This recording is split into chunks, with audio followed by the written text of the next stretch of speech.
پشاور گلگت بلتستان۔ گلگت بلتستان پاکستان کے ماتھے کا جھومر جشن آزادی 14 اگست کو منانے کی بجائے 1 نومبر کو کیوں مناتے ہیں؟ 1 نومبر 1947 جنگ آزادی گلگت بلتستان کی حقیقت کیا ہے؟ اس میں کوئی شک نہیں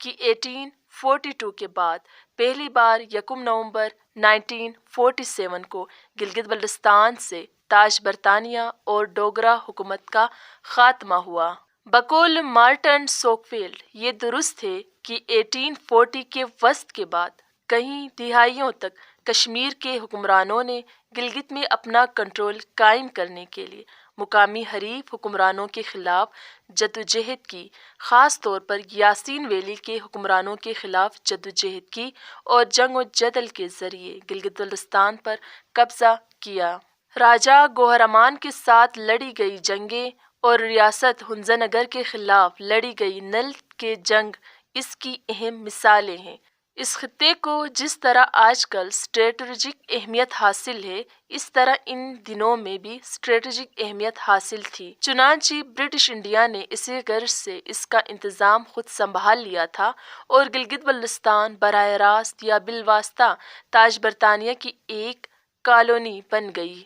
جہاں تاج برطانیہ اور مہاراجہ کشمیر نے اپنا نوآبادیاتی نظام مسلط کیا، جس کی باقیات آج تک موجود ہے۔ گلگت ایجنسی کے قیام سے لے کر گلگت لیز ایگریمنٹ 1935 تک اس علاقے کی انتظام ایک انگریز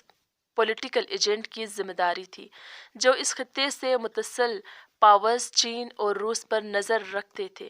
گلگت لیز ایگریمنٹ کے تحت برٹش انڈیا نے گلگت ایجنسی میں براہ راست اپنی سول اور ملٹری اسٹیبلشمنٹ قائم کی۔ اس طرح برٹش پولیٹیکل ایجنٹ کو گلگت اسکاؤٹس کے کمانڈر کی اعانت حاصل تھی۔ تقسیم ہند کے منصوبے کے تحت برٹش انڈیا نے گلگت لیز ایگریمنٹ کینسل کر دیا اور گلگت ایجنسی مہاراجہ کے حوالے کیا۔ اس طرح جب انگریز پولیٹیکل ایجنٹ رخصت ہوا تو مہاراجہ نے پہلے کرنیل بلدیو سنگھ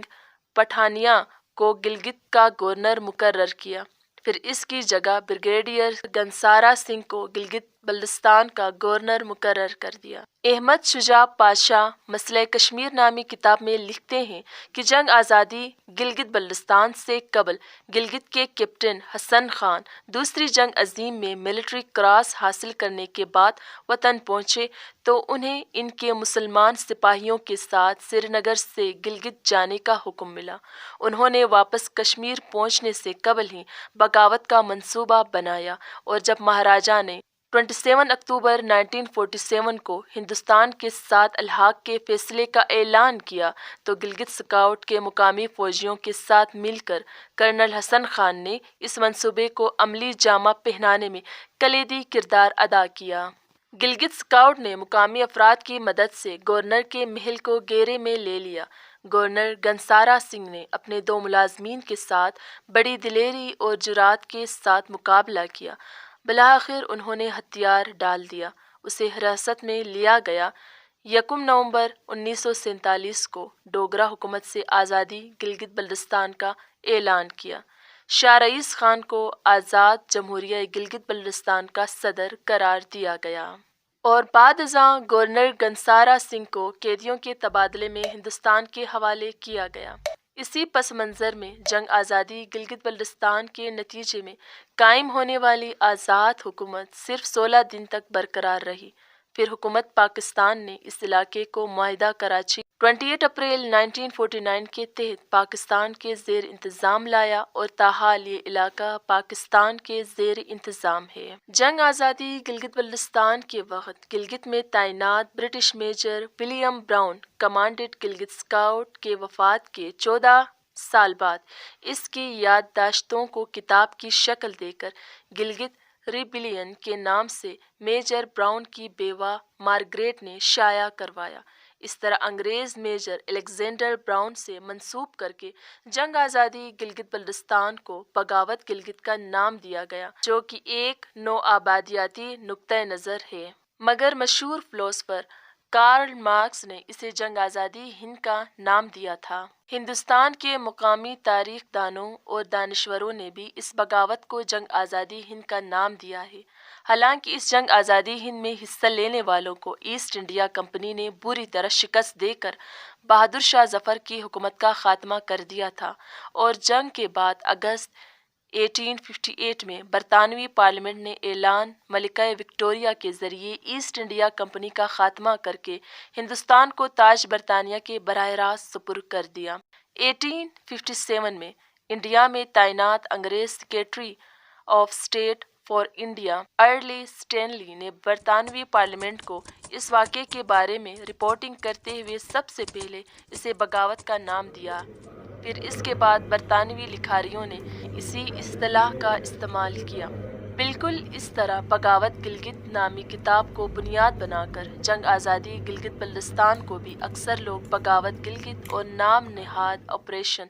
طے خیال کا نتیجہ قرار دیتے ہیں، جو کہ خلاف حقیقت اور ایک نوآبادیاتی بیانیہ کا تسلسل ہونے کی وجہ سے قابل چیلنج ہے، جبکہ تاریخی حقیقت یہ ہے کہ جس وقت انقلاب گلگت رونما ہو رہا تھا اس وقت ولیم براؤن کی عمر صرف 24 سال تھی۔ انہوں نے اپنا 25واں جنم دن گلگت میں منایا تھا، اور انقلاب گلگت کے وقت وہ گلگت اسکاؤٹ کے کمانڈنٹ تھے۔ انقلاب گلگت کے بعد گلگت سے واپسی پر جولائی 1948 کو ولیم براؤن کو حکومت پاکستان نے فرنٹیئر کانسٹیبلٹی میں ملازمت دی، جو صوبہ سرحد میں نارتھ وزیرستان پولیس فورس کہلاتی تھی، اور اگلے 2 سال تک اس نے وہاں مختلف عہدوں پر کام کیا۔ فرنٹیئر کانسٹیبلری چھوڑنے کے بعد ولیم براؤن نے کامرس کے شعبے میں عہدہ حاصل کیا، اور اسی دوران 1957 میں ولیم براؤن کی ملاقات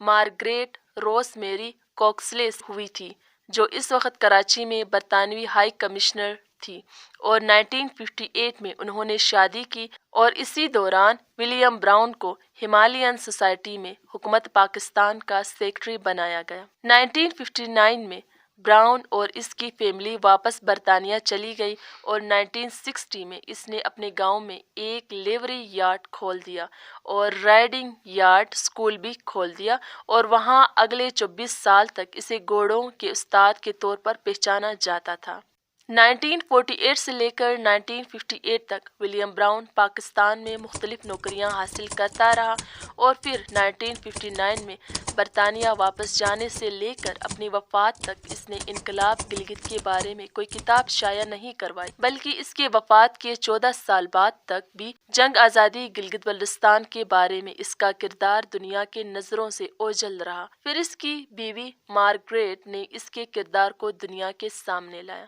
میجر براؤن کی یادداشت گلگت ریبیلیئن یعنی بغاوت گلگت کے دیباچے میں واشگاف الفاظ میں یہ لکھا گیا ہے کہ اشاعت کے لیے اس یادداشت کی تیاری میں بہت لوگوں نے مدد کی، چونکہ میجر براؤن کی اصلی ڈائری کھو گئی تھی، بلکہ یہ بھی لکھا گیا ہے کہ بظاہر وہ ڈائری چوری ہو گئی تھی۔